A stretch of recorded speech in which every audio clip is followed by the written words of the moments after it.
ನಮಸ್ಕಾರ ಪ್ರೀತಿಯ ವೀಕ್ಷಕರೆಲ್ಲರಿಗೂ ಸಂಕಲ್ಪ ಸಿದ್ಧಿ ಕಾರ್ಯಕ್ರಮಕ್ಕೆ ಆತ್ಮೀಯ ಸ್ವಾಗತ ಹೇಳ್ತಾ ಇರೋದು ನಾನು ಅನುಷಾ. ನಿಮ್ಮ ಜೀವನದಲ್ಲಿ ಬರ್ತಾ ಇರುವಂತಹ ತೊಂದರೆಗಳು, ಕಷ್ಟಗಳು, ಸಮಸ್ಯೆಗಳು ಇದೆಲ್ಲದರಿಂದ ಆದಷ್ಟು ಬೇಗ ನೀವು ಹೊರಗಡೆ ಬರಬೇಕು ಅಂತಂದ್ರೆ ಇವತ್ತೇ ಈಗಲೇ ನೀವು ಅಕ್ಷಯ ವೃಕ್ಷವನ್ನ ಬರ್ಮಾಡ್ಕೊಳ್ಬೇಕಾಗತ್ತೆ. ಇದರ ಬಗ್ಗೆ ನೀವು ಹೆಚ್ಚಿನ ಮಾಹಿತಿ ಪಡ್ಕೊಳ್ಬೇಕು ಅಂದ್ರೆ ಸ್ಕ್ರೀನ್ ಮೇಲೆ ಬರ್ತಿರುವಂತಹ ಸಂಖ್ಯೆಗಳಿಗೆ ನೀವು ನೇರವಾಗಿ ಕಾಲ್ ಮಾಡಬಹುದು. ಇನ್ನು ನಿಮ್ಮೆಲ್ಲರ ಒಂದು ಒತ್ತಾಯದ ಮೇರೆಗೆ ಇದೇ ನವೆಂಬರ್ 29ನೇ ತಾರೀಕು ಗುರುಜಿಯವರ ಮಾರ್ಗದರ್ಶನದಲ್ಲಿ ವಿಶೇಷವಾಗಿರುವಂತಹ ಕುಬೇರ ಸಭೆ ಕಾರ್ಯಕ್ರಮ ನಡೀತಾ ಇದೆ. ಇದರ ಬಗ್ಗೆ ಹೆಚ್ಚಿನ ಮಾಹಿತಿ, ತಮ್ಮ ಹೆಸರನ್ನ ನೋಂದಾಯಿಸಿಕೊಳ್ಬೇಕು ಅಂತಂದ್ರೆ ಸ್ಕ್ರೀನ್ ಮೇಲೆ ಬರ್ತಿರುವ ಸಂಖ್ಯೆಗಳಿಗೆ ನೀವು ಕಾಲ್ ಮಾಡಬಹುದು.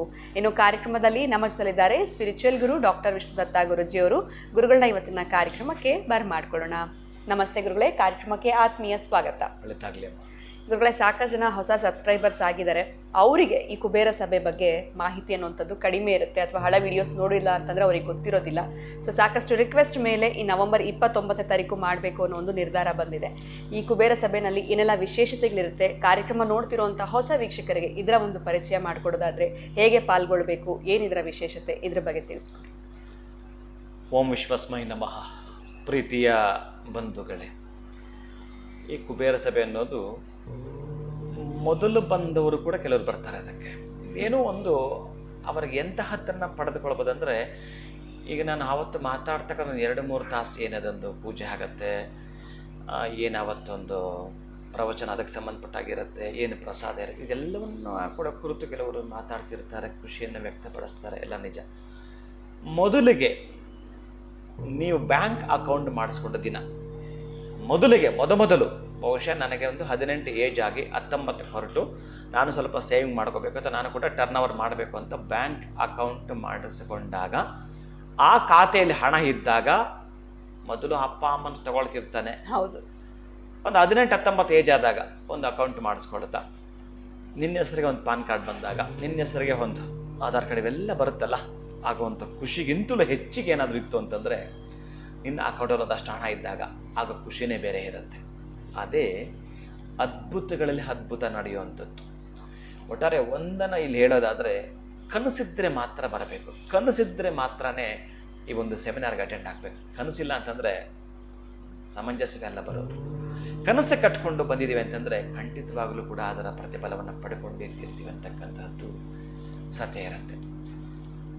ಅದಕ್ಕಾಗಿ ಏನು ಈ ಒಂದು ಕುಬೇರ ಸಭೆಯಲ್ಲಿ ಮೊದಲು ಅವರಿಗೆ ಬೇಕಾಗಿರತಕ್ಕಂಥದ್ದು ಮೂಲಭೂತ ಸೌಕರ್ಯಗಳು, ನಂಬರ್ಸ್ ಆಗಿರ್ಬೋದು, ಭಾಗ್ಯದ ಸಂಖ್ಯೆ ಆಗಿರಬಹುದು, ಕಾಂಬಿನೇಷನ್ ವೈಸ್ ಅವ್ರಿಗೆ ಸಂಬಂಧಪಟ್ಟ ಲಾಭದ ಸಂಖ್ಯೆ ಆಗಿರಬಹುದು, ಅದೃಷ್ಟದ ದೇವತೆಗಳಾಗಿರಬಹುದು, ಆಮೇಲೆ ಒಂದು ಮಾಲೆ ಅಂತ ಏನು ಬರುತ್ತೆ, ಆ ಮಾಲೆ ಪ್ರಕಾರ, ಆ ರೂಲ್ ಪ್ರಕಾರ ಯಾವುದಾದ್ಮೇಲೆ ಯಾವುದನ್ನು ಹೇಳ್ತೀವಿ. ಈಗ ಯಾವುದನ್ನು ಪೂಜೆ ಹೇಗೆ ಮಾಡ್ತಾರೋ, ಜಪ ಹೇಗೆ ಮಾಡ್ತಾರೋ ಗೊತ್ತಿರಲ್ಲ. ಆ ಕುಬೇರ ಸಭೆಗೆ ಬಂದವರಿಗೆ ಯಾವ ಜೀವಂಚ ಕಾಲವೂ ಕೂಡ ಮರೆಯದೆ ಅದೇ ಪದ್ಧತಿಯಲ್ಲಿ ಜಪವನ್ನು ನೀವು ಮಾಡ್ಕೊಂಡು ಹೋಗ್ತಿರ್ಬೋದು. ಯಾವ ಜೀವಂಚ ಕಾಲವೂ ಕೂಡ ಆ ಜಪದ ಸರಪಳಿಯನ್ನು ತಿಳಿದುಕೊಡ್ತೀರಿ. ದಿನೇ ದಿನೇ ನಮಗೆ ವಯಸ್ಸು ಏನು ಆಗ್ತಾ ಇದೆಯೋ ಹಾಗೆ 50 ಇದ್ದವ್ರಿಗೆ 51, 52 ಹೆಂಗೆ ಬೆಳೀತಾ ಇರುತ್ತೋ, ಕುಬೇರ ಸಭೆಗೆ ಬಂದಾದ ಮೇಲೆ ಖಂಡಿತವಾಗ್ಲೂ ಕೂಡ ಅವರದ್ದಾಗಿರ್ತಕ್ಕಂಥ ಭಾಗ್ಯಗಳು ಬೆಳೆಯಲೇಬೇಕಾಗಿರತಕ್ಕಂಥದ್ದು.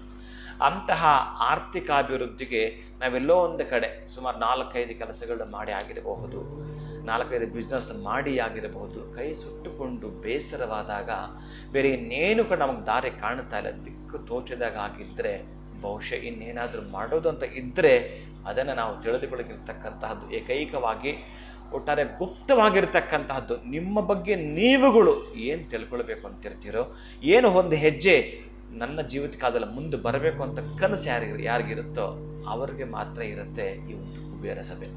ಆ ಕುಬೇರನನ್ನು ಇನ್ಸ್ಟಾಲ್ ಮಾಡ್ತಕ್ಕಂಥದ್ದು ಯಾವ ರೀತಿ, ನಮ್ಮ ಒಳಗಡೆನೆ ಓಂ ಭೂಹು ಭುವಃ ಸುವಃ ಭೂರ್ಭುವಃ ಸುವಃ ಕುಬೇರ ಮಾವಾಹಯಾಮಿ.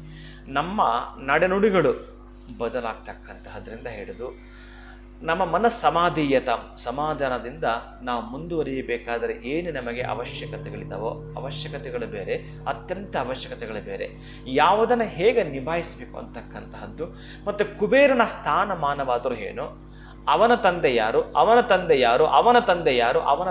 ಇಷ್ಟೆಲ್ಲ ತಿಳಿದುಕೊಂಡಾಗ ಅವನ ಕೃಪೆ ನಿಮಗೆ ಎಲ್ಲಿ ಪರ್ಯಾಯವಾಗಿ ಕೆಲಸ ಮಾಡುತ್ತೆ, ಮತ್ತು ಅವನ ತಾತ ಎಲ್ಲಿ ಮಾಡಿರ್ತಕ್ಕಂಥದ್ದು ಪರ್ಯಾಯವಾಗಿ ಅವನ ಆಶೀರ್ವಾದ ನಮಗೆ ಹೀಗೆಲ್ಲ ಕೂಡ ಹೋಗ್ತಾ ಇರುತ್ತೆ.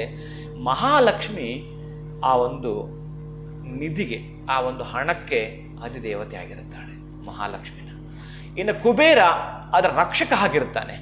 ನೀವು ಮಾಡೋದು ಎಲ್ಲೂ ಕೂಡ ಆ ಒಂದು ವ್ಯವಹಾರ ವ್ಯಾಪಾರದ ಬಿಸ್ನೆಸ್ ಅಥವಾ ಜಾಬಲ್ಲಿ ಮಾಡ್ತಾ ಇರ್ತಕ್ಕಂಥ ಹಣ ನಮ್ಮನ್ನು ಎಳ್ಳಷ್ಟು ಕೂಡ ಒಂದು ದಾರಿಗೆ ತಗೊಂಡು ಹೋಗಲಿಲ್ಲ, ಉದ್ಧಾರದ ಕಡೆ, ಅಭಿವೃದ್ಧಿಯ ಕಡೆಗೆ ನಾವು ಒಂದು ಹೆಜ್ಜೆ ಕೂಡ ಹಾಕಲಿಲ್ಲ ಅಂತಂದರೆ ಒಟ್ಟಾರೆ ನಿಮ್ಮ ರಕ್ಷಕನಾಗಿ ಅಲ್ಲಿ ಕುಬೇರ ಕೆಲಸ ಮಾಡ್ತಾ ಇಲ್ಲ ಅನ್ನೋದು ನನ್ನ ವಾದ.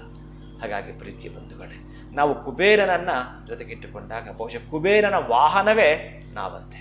ಅದಕ್ಕಾಗಿ ಅಂತಹ ಕುಬೇರ ನೀವು ಹೇಗೆ ಕೂರಿಸ್ಕೊಳ್ಬೇಕು, ಕುಬೇರನ ಸ್ಥಾನಮಾನವೇನು, ನಾವು ಒಟ್ಟಾರೆ ಕುಬೇರನ ಕಡೆ ಹೆಜ್ಜೆ ಹಾಕಬೇಕಾದ್ರೆ ಏನು ಅನ್ನೋದು ಗೊತ್ತಾಗ್ತಕ್ಕಂತಹದ್ದೇ ಈ ಕುಬೇರ ಸಭೆ.